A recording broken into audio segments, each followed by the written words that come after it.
Pemirsa, perjalanan Anies Baswedan untuk berkontestasi di Pilkada Jakarta menempuh jalan yang tidak mudah usai partai-partai yang awalnya hendak mengusung Anies justru bergabung ke Koalisi Indonesia Maju Plus. PDI Perjuangan pun mendadak mengusung orang dekat Presiden Jokowi, Pramono Anung.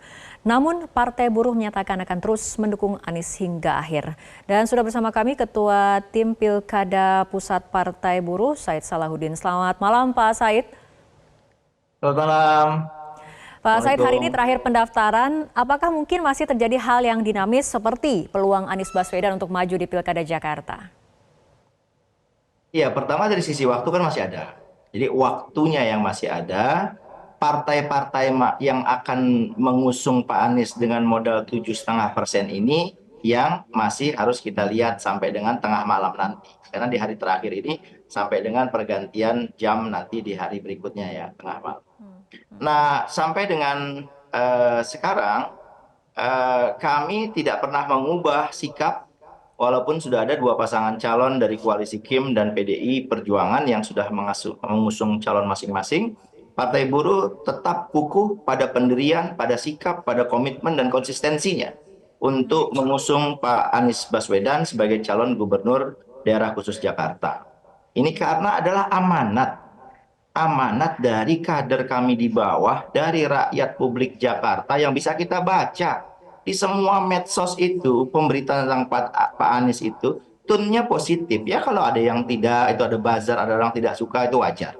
Tetapi ini kan kalau kita lihat dari elektabilitas, dari apa namanya background Pak Anies kepada buruh juga pernah berani menaikkan upah buruh tidak menggunakan Undang-Undang Cipta Kerja atau Omnibus Law yang kami tolak dan seterusnya dan seterusnya. Jadi sekali Partai Buruh menetapkan sikap, pantang untuk kita mundur sepanjang masih ada waktu, sekecil apapun peluangnya. Nah itu Kita Pak nggak Said, bicara karena tadi, waktu kita yang bukan semakin partai yang menipis tentunya mudah peluang nyerah. juga semakin kecil Pak Said.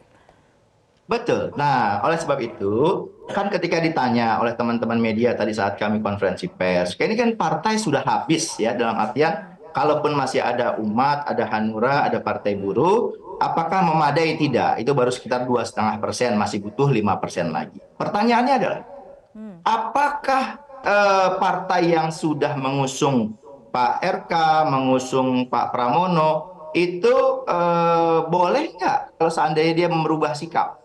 Di politik kan biasa ya, terjadi perubahan sikap politik, ada dinamika politik, ada perkembangan politik tertentu. Nah, ini bisa terjadi. Tadi pagi, tadi malam saya dengar dari KPU, ada pengamat yang mengatakan itu tidak bisa. Itu bisa. Siapa bilang nggak bisa? Saya mau kasih berkaca pada kasus pemilihan gubernur Maluku Utara. 2018 itu ada kasus pendaftaran oleh satu parpol untuk dua calon, yaitu partai PKPI. Belakangan saya juga sempat menjadi sekjen di partai itu. PKPI itu mendaftarkan calon Burhan Abdurrahman menjadi Oke. calon gubernur Maluku Utara sama koalisi Nasdem, Hanura, Demokrat dan sebagainya. Lalu hari berikutnya daftar lagi, mendaftarkan Abdul Ghani Kasubah bersama PDI Perjuangan. Lah, terhadap dua dukungan kan ada ganda berarti. Bagaimana nih solusinya? Nah, solusinya diatur dalam PKPU. Di dalam peraturan PKPU, kalau ada yang ganda, itu harus diminta klarifikasi kepada pimpinan partai dulu. PKPI diminta pimpinan pusatnya. Bagaimana nih PKPI? Anda mau ke Abdurrahman, Burhan Abdurrahman, atau mau ke Abdul Ghani Kasubah? Kata PKPI, saya Abdul Ghani Kasubah dengan PDI. Lolos.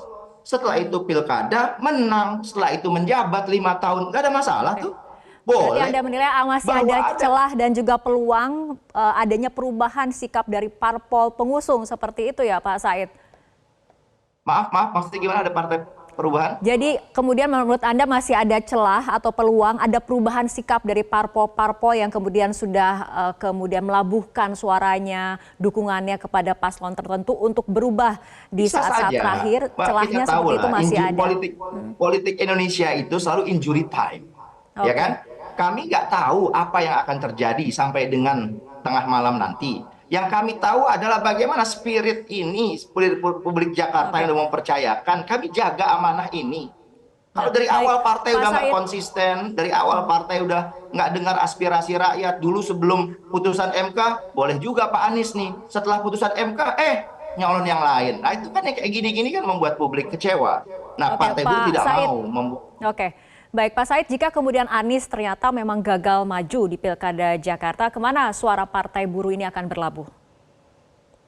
Kami pertama masih belum mengatakan Pak Anies gagal. Kami tahu peluang kecil, tapi kami akan maksimalkan sampai dengan nanti malam. Kalau memang ternyata upaya ikhtiar, usaha kita yang sudah murni, tulus ini untuk publik Jakarta, ternyata tidak bisa tetap mengusung Pak Anies, maka Partai Buruh tidak mengubah sikapnya dengan menyatakan di Pilkada DKI Jakarta ini kita akan absen. Partai Buruh tidak akan mendukung pasangan yang diajukan Kim. Partai Buruh tidak akan mendukung pasangan yang diajukan oleh PDI Perjuangan.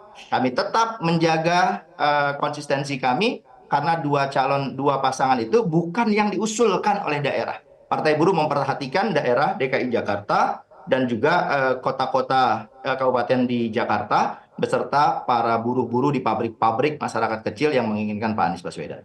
Oke, tapi bagaimana kemudian sikap dari Partai Buruh dengan info ataupun isu belakangan muncul kabar bahwa Anies Baswedan ini akan diusung oleh PDIP di Pilkada Jawa Barat?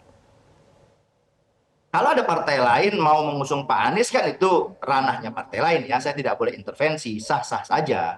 Tapi apakah Pak Aniesnya bersedia? Bagaimana tentang peluangnya? Pak Anies banyak kemarin juga di beberapa provinsi menang. Jawa Barat tidak menang waktu Pilpres ya. Di beberapa daerah menang kecuali Jawa Barat misalnya.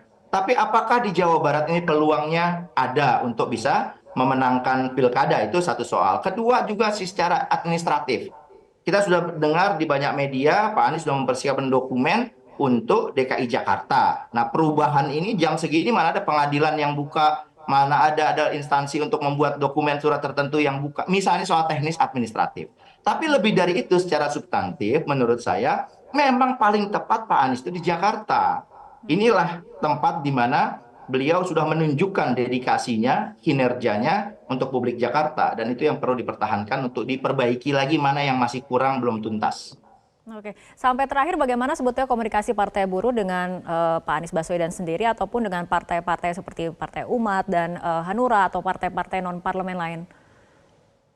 Ya, sebetulnya kami nggak ada satu katakanlah forum khusus untuk terus membahas dinamika dengan Pak Anies, nggak. Ya, kami di Partai Buruh merancang sendiri untuk bisa memastikan Pak Anies atau mendorong Pak Anies bisa mengusung. Nah, tetapi tentu ada komunikasi dengan Pak Anies. Misal saat beliau datang, seperti yang sedang tampil di layar sekarang itu, Pak Anies datang, kami berdiskusi, ya sesekali kami berkomunikasi. Iya, ya tidak langsung dengan Pak Anies. Itu ada sebatas untuk kita mengukur tentang peluang. Tapi sejauh yang kita tahu kan Pak Anies orangnya nggak ngotot, nggak ambisius. Ya beliau santai-santai saja. Kalau rakyat percaya jalan Tuhan memang itu ada untuk beliau, tentu nggak akan kemana itu. Nah, oleh sebab itu, sedangkan kepada partai-partai lain, sejauh ini komunikasi itu kan memang kami upayakan kepada partai yang bisa melengkapi.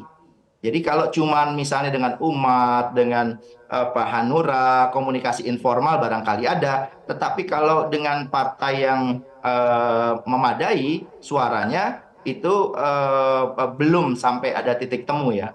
Kan kalau kita buat skemanya Mbak, kira-kira itu kalau misalnya Partai Buruh dengan PKB itu 8,92%. Kalau Partai Buruh misalnya sama apa PAN, ini kita berandai-andai saja ya, 8,67%. Kalau misalnya Partai Buruh sama Perindo, sama P3, Umat, Hanura 7,69%.